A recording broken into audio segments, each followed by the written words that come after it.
Welcome back to the deep dive. I am so glad you're here with us because today we are doing something that, well, it really feels a bit like uncovering buried treasure. Hmm. We are continuing our special series, Building Humans. And if you've been with us for the last couple of sessions, you know we've been trying to uh, really dismantle some of the conventional A wisdom. lot of the assumptions, yeah. Exactly. Assumptions around how we raise children, how we educate them, and frankly, how we even understand what a human being is. But today feels different. It does. It feels like we're finally arriving at the source. Yes. Yeah. The origin story. We're looking at the moment the spark actually caught fire and became a real flame. This is a special edition of the Deep Dive, and we are unpacking a story that honestly sounds like a fable. It does. It has that quality. Like something you'd read in a novel, but it's absolute historical fact. We're calling this discussion The Children's House, the slum that changed the world. And I have to say, that title is not an exaggeration, not in the slightest. What happened in this one very specific location didn't just stay there.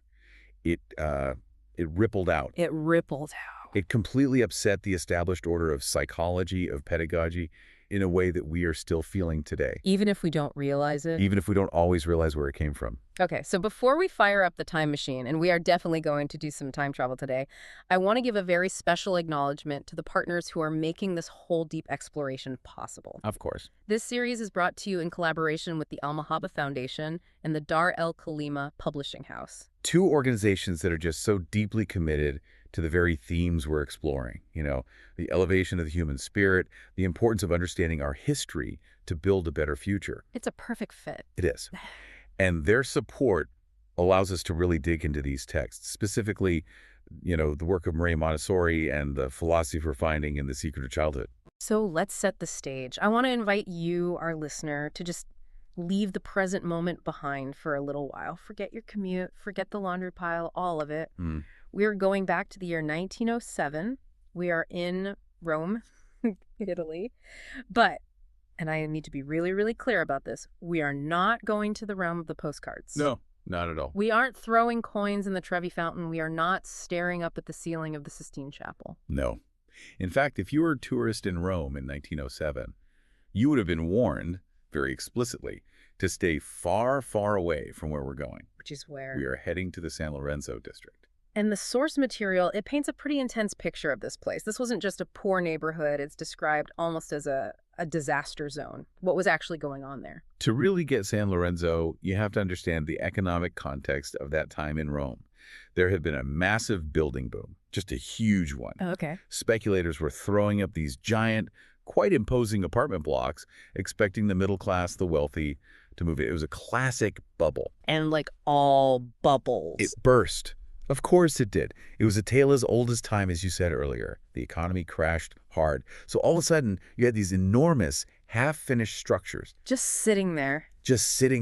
Skeletons of luxury buildings that were suddenly worthless. The developers they walked away, abandoned them. And so who moves in? The poorest of the poor. The laborers who had flocked to the city looking for work and found absolutely nothing but struggle.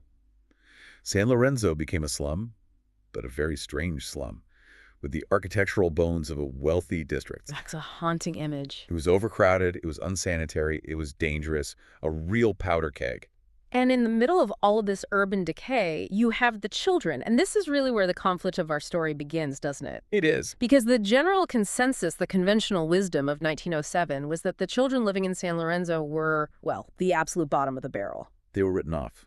Completely and totally. You have to try and imagine the daily reality for these families. The parents were just struggling to survive. Right. If they were lucky enough to get a job in a factory, they were gone from dawn until way past dusk. And for the little ones, the young children, there was no school, no daycare, no nannies, nothing. So they were just loose? They're feral. Mhm. That is the word that's often used in the historical accounts. They roamed the streets in these crumbling, half-built buildings in packs. Like little gangs? Exactly. They formed gangs. They vandalized the walls, what was left of them. They threw rocks at passersby. To the average Roman citizen walking past, these children were a menace. They were wild. And this right here, this brings us to the central mystery, the real provocation for this entire deep dive. Mm.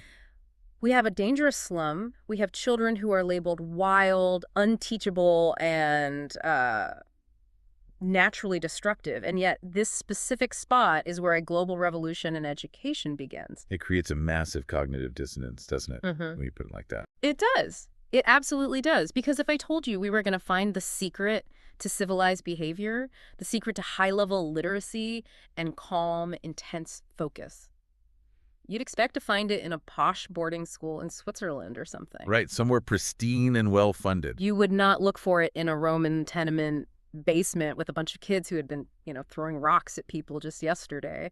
And that is the profound beauty of this story.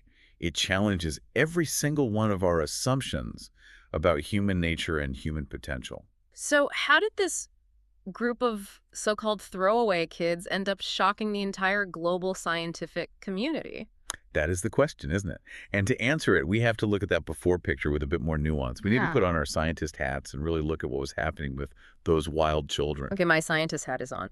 When the adults of Rome, the respectable citizens, looked at these kids, what did they see? What was their interpretation? They saw the result. They saw the end product. They saw the noise, the dirt, the broken windows, the chaos. And because they were wearing what we've been calling in this series adult glasses, they judged the nature of the child based on that behavior. So the logic was, bad behavior means a bad child. Precisely. They said, these children are bad. They are broken. They are the product of bad breeding and intractable poverty. They are fundamentally unteachable. This connects directly back to that idea of shallow understanding we talked about in the last deep dive, doesn't it? It's a perfect example. Shallow understanding looks at a symptom and calls it the disease. Deep understanding, which is what Montessori was aiming for, looks for the root cause. So the adults saw naughty children. What was actually happening underneath all of that? What was actually happening was that these children were starving. You mean literally physically hungry? Well, yes, often they were physically hungry. That's true. But more importantly, in this context, their minds were starving. What does a starving mind look like? The source material makes this point so clearly.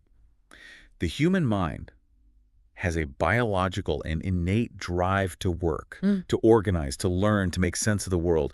It is as strong as the drive to eat. That's not a luxury, it's a need. It's a fundamental human need.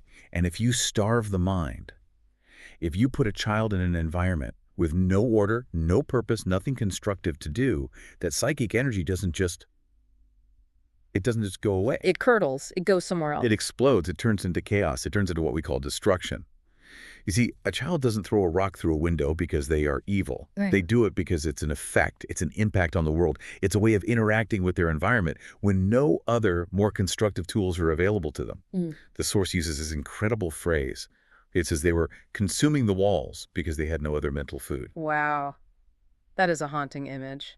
Starving minds consuming the very walls around them. So into this chaotic, hungry, psychic vacuum steps Maria Montessori. Now, she's a medical doctor. She's a scientist. She's not a nun. She's not a traditional schoolmarm. What was her agenda here? Was she trying to save these kids in a charitable sense? Not in the way we typically think of charity. She wasn't there to simply be benevolent or to feel good about herself. She was there to test a hypothesis. Okay, so this was science. This was pure science. She wanted to know, is this wildness innate? Is it part of the child's DNA, as everyone believed? Or is it a reaction to the environment? She viewed San Lorenzo not as a charity case, but as a laboratory. She wanted to see what would happen if she changed the variables. Exactly. The core scientific question was, if we remove the chaos and introduce order, if we remove the neglect and introduce intelligent interest, does the wild child disappear? Or is that wildness a permanent feature? So she gets a room. She secures a space in one of these tenement buildings. January 6, 1907. She opens the doors. But she gives it a name that I think is really, really important. She doesn't call it the San Lorenzo Public School number 5 or something like that. No. The naming was a manifesto in and of itself. What did she call it? She called it the Casa de Bambini. The Children's House. It sounds so simple to us now, doesn't it? Almost quaint. But at the time, in 1907, it was a radical statement. Why? What is the functional psychological difference between a school and a house? Why does that distinction matter so much? Well, let's think about the word school, especially in the early 20th century, but honestly, even for many of us today. What image does school conjure up for you? Rows of desks, everything bolted to the floor, a teacher at the front, maybe on a raised platform, silence, discipline, a lot of Do what I say. It feels rigid, institutional. Exactly. It's an institution. The source material actually uses some pretty brutal comparisons here. It compares the traditional school to a waiting room or even a prison. Oof, a waiting room. That hits hard. Think about it, though. A waiting room is a place where real life is suspended. You aren't really living in a traditional school. You are waiting to grow up. You're in a holding pattern. A holding pattern, yes. You are a vessel to be filled by the adult. You are a guest, and often an unwelcome one, in the adult's world. You don't own the space. You just occupy it under strict supervision. You are, in a sense, an inmate of the system. But a house. A house is where you live. A house implies ownership. Right. It implies sanctuary. It implies that the space is designed for you, for your life. Montessori didn't want these children to come and sit in a room and passively listen to lectures. She wanted something else entirely. She wanted them to become the masters of their own home. Masters of the home. That is a big, big title for a 3-year-old street urchin from San Lorenzo. How on earth do you make a toddler a master of a home? You give them the keys, metaphorically, and in some ways, literally. You change the physical environment to suit them. This is one of the things Montessori is most famous for, the child-sized furniture. But we often overlook the profound why behind it. She commissioned furniture that was built to their scale, little chairs they could actually carry, little tables, low sinks, small brooms that fit in their hands. I think we take that for granted now because, you walk into any kindergarten and you see small chairs. But in 1907, that was revolutionary. Children lived in a giant's world. They lived in a world not built for them. Imagine if you, as a full-grown adult, had to live your life in a house where the dining table was at your chin level, where you couldn't reach the faucet to get a drink of water without climbing on something. I couldn't even open the doors. Right, where the chair was so heavy you couldn't move it without dragging it across the floor and making a terrible scraping noise. I'd feel completely helpless and clumsy. I'd probably be knocking things over all the time. You would be wild. You would be frustrated. By scaling the world down to their size, Montessori gave them their dignity back. Suddenly, they could move a chair without asking for help. They could wash their own hands. They could sweep up a spill. They became competent. And this leads directly to the kinds of activities that happened in this house. You mentioned sweeping. The curriculum in the Casa de Bambini wasn't, okay, today let's learn history at 9 o'clock. It was chores. Chuckles softly. Yeah. It looks like chores to us from our adult perspective. Yeah. But to them, it was what Montessori called practical life. Practical life? They swept the floors. They dusted the tiny furniture. They polished the brass handles on the door until they shone.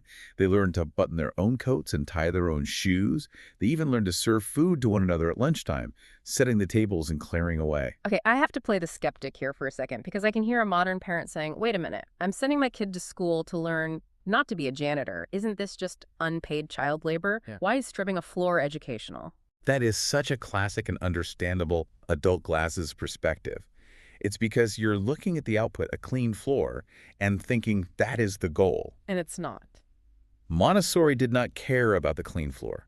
She cared about the process of cleaning it. She cared about what was happening inside the child while they were cleaning. So what is the value of the process? What's happening in their brains? It's the psychology of ownership, and it's the integration of the personality. When a child carefully sweeps a floor, they are coordinating their eyes, their hands, their balance, their whole body. There's a lot going on. A huge amount. They are focusing their attention on a real task with a visible result. They are exercising their will. And most importantly, when they finish, they look at that little patch of clean floor and they think, I did that. This is my space. I took care of it. Ah, I see. So you don't go and vandalize a wall that you just spent 20 minutes carefully washing. Exactly. This is the psychological pivot. The wildness vanishes because the alienation vanishes. You don't destroy your own home. So the discipline wasn't coming from outside. The discipline in the Casa de Bambini wasn't enforced by a teacher with a ruler yelling, sit down and be quiet. It grew organically from the environment itself. The children became calm because they were finally at home. They belonged. That is such a powerful pivot in thinking. We usually think of discipline as something you impose on a child from the outside. But here, it's something that grows out of the child when they feel respected and capable. Respect is the absolute key word. When you treat a child like a house owner, the source says they begin to behave with the dignity of a king. The environment dictates the behavior. Okay, so let's just recap where we are. We have a slum, we have kids who are considered completely wild.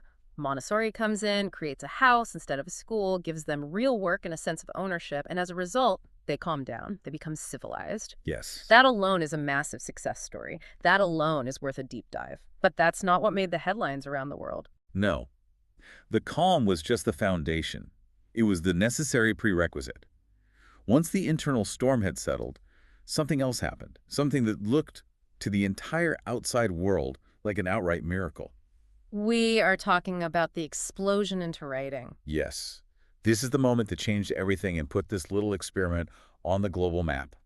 Walk us through this because, again, these were largely illiterate children from illiterate families. They were 3, 4, 5 years old, and all of a sudden, they started writing. It was shocking to everyone, including Montessori herself to some degree. Within a few months of the house opening, these children were writing whole sentences. They were going out into the street and reading the signs on the shops. They were writing letters to people. And the most incredible part of this, the part that seems impossible. Is that no one had taught them in the traditional sense. There were no writing lessons, no drills. Wait, how do you learn to write without being taught? That sounds impossible. You can't just guess the alphabet. And this is where we have to get a little technical about the Montessori method because it is just so elegant and fascinating to me. It wasn't magic. It was biological preparation. It was brilliant applied science. Okay, break it down for us. How did this spontaneous writing happen? Montessori had a key insight. She realized that writing is not one skill. It's a complex skill made up of a basket of different, separate skills. Like what? Well, it involves holding a pen or a piece of chalk. That's fine motor control. It involves knowing the shapes of the letters. That's visual memory. And it involves connecting the sound of the letter to its symbol. That's phonetics. Right. 3 different things have to come together. Exactly. And in a traditional school, what we typically do, we throw all 3 of those challenges at a child at the exact same time. Here's a pencil. Now copy the letter A, and remember it makes the ah sound. And it's incredibly stressful. The kid is gripping the pencil too hard, their hand hurts, they can't remember the shape, they get frustrated, they feel like a failure. Right. It becomes a performance, fraught with anxiety. But in the children's house, they had been preparing all of the separate parts without even knowing that's what they were doing. This is what Montessori called indirect preparation. Give me an example of indirect preparation for writing. Okay, so for motor control, they had these wooden blocks with cylinders of different sizes that fit into holes. Each cylinder had a tiny knob on top that you had to grip with your thumb and first 2 fingers. The pincer grip, the same one you use to hold a pencil. Precisely. So for months, they'd been strengthening and refining that exact muscular coordination just by playing with this beautiful material. Then for the shapes and sounds. What did they do? They had the famous sandpaper letters. These were boards with the letters of the alphabet cut out of rough sandpaper. A child would take the letter A, for example, and trace the rough shape with their 2 fingers over and over, while the teacher would softly say the sound, ah. So they were absorbing the geometry of the letters through touch, not just sight. Yes. They bypassed the difficult visual abstraction and went straight to the muscular memory. They were literally writing the letter into their brain's muscle memory before they ever even held a pencil. So all these separate streams of practice were happening. For months, Yeah. building up, creating pathways in the brain. So one day, the dam just broke. A little boy picked up a piece of chalk, and his hand just descended. It knew what to do. The sound was in his mind, the shape was in his muscles, and he wrote a word. And the reports say he was just as surprised as anyone else. He shouted, "I have written." That is the explosion. It wasn't a slow, painful, incremental trudge up a hill of learning. It was all the pieces suddenly clicking into place. The source calls it a spiritual explosion. It seemed to come from nowhere, but in reality, it had been methodically building up inside them for months. And the energy fueling it wasn't the fear of getting a bad grade. It wasn't to please the teacher either. Not at all. It was joy. Pure, unadulterated, explosive joy of discovery. This connects to a concept from another one of our sources that I found so moving. Source 14 talks about the intelligence of love. This is one of the deepest and most profound insights in this whole series of work, I think. We usually separate love and intelligence. We think love is emotional, soft, and intelligence is cold, hard, and rational. Right, they seem like opposites. Montessori says, no, that is a fundamental misunderstanding. Love is the energy of intelligence. Love is the fuel for learning. How so? Can you explain that connection for us? Why did those children in San Lorenzo learn to read and write so incredibly fast? because they fell in love with the letters. They fell in love with the power of the written word. Have you ever seen a young child become obsessed with something, like dinosaurs, or a specific kind of bug, or construction trucks? Oh, absolutely. They can memorize the Latin names of 50 different dinosaurs, but can't remember to put their shoes on in the morning. Exactly. That is the intelligence of love in action. When a child loves an aspect of their environment, they want to unite with it. Yeah. They want to know everything about it. They want to absorb it. That love drives a level of focus and concentration that most adults can rarely match. So the children in San Lorenzo were walking around the neighborhood reading signs, not because it was their homework assigned them, No. but because they were completely in love with this new discovery that the world was speaking to them through symbols. Yes. The stories are incredible. They would scream with delight. The sign says milk. The sign says baker. Right. It was revelation. The world was opening up to them. Mm-hmm. The source contrasts this with what it calls adult love. Adults often love with a sense of possession. This is my child. This is my house. This is my idea. But a child loves with a sense of unity. They don't want to possess the knowledge. They want to become one with it. It really makes you think about how we teach reading now, Sit down, be quiet, here's a worksheet, memorize this list of words. We systematically strip the love out of it and replace it with duty. And then we wonder why so many children struggle or say they hate reading. We are trying to push the car with the brakes on. Montessori released the brakes and put pure joy in the gas tank. I want to pivot here because there's a massive elephant in the room. We've described this almost idyllic scene. Kids happily cleaning the floor, serving soup to their friends, and spontaneously teaching themselves to write with sandpaper letters. But what on earth is the teacher doing during all of this? Where is the adult in this picture? Softly. I love this question. It's my favorite question because it forces us to completely reimagine the entire role of the adult in a child's life. Because in the traditional model, the teacher is the star of the show, the main character, The sage on the stage, the center of attention. the commander, the No. drill sergeant, the one holding the proverbial stick. They are the source of all knowledge and the enforcer of all rules. Correct. And the source material is very, very critical of this traditional role. It says the traditional teacher's activity obscures the child's activity. What does that mean, obscures the child's activity? If I am always talking, you can't think. If I am always directing your every move, you can't choose. If I'm always solving your problems for you, you can't learn.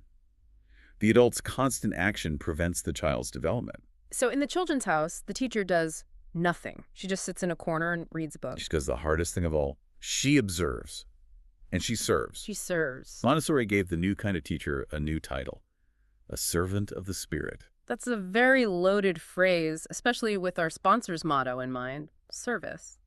What does it actually mean to serve a child's spirit? Well, let's connect it back to that idea of help that harms, which we touched on in a previous session.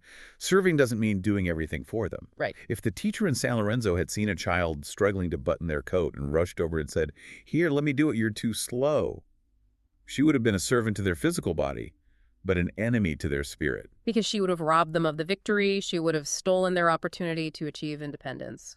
Exactly. Mm-hmm. True service, in this context, is preparing the environment so the child can succeed on their own. It means putting the coat hook low enough on the wall so the child can reach it. It means showing them the buttoning technique once, very slowly and deliberately, and then stepping back. Stepping back. That is so hard for us as adults. We want to intervene. We want to correct. We want to happen to them. It requires a profound suppression of the adult ego. That is the real spiritual work of the teacher. The Montessori teacher doesn't stand at a podium towering over the children. She sits on the floor at their level. She isn't the commander, she is the host. The host. I really like that analogy. Let's unpack that a little bit. What does a host do? Let's think about a great host at a dinner party. What is their role? They don't stand at the head of the table and force feed you. They don't order you to have a good time. No. They set the table beautifully. They prepare delicious food. They put on the right music. They introduce you to interesting people. Yep. And then what do? They let the magic happen. They let the magic happen. They create the conditions for connection and enjoyment, and then they get out of the way. Yeah. They observe and they serve when needed. That is a truly beautiful way to look at teaching and parenting, for that matter. You are the host of the child's development. You aren't the sculptor chipping away at a block of stone. You are the gardener tending the soil. And when the adult makes that fundamental shift from being a commander to being a host, the entire relationship changes. The fear disappears. The children in San Lorenzo didn't fear their teacher. They loved her Why? because she was the one who unlocked the world for them. She was the one who respected their dignity and trusted in their inner drive. So let's look at the formula we have here. It's like an equation. We have the environment, the house, not the school. We have the method, the sensory materials, the indirect preparation for writing and reading. Yes. And we have the adult, the servant, the host, not the commander. And when you combine those three things in a slum in Rome in 1907, you got a spiritual explosion. You got a proof of concept. And this, for me, is the most important takeaway for our listeners today.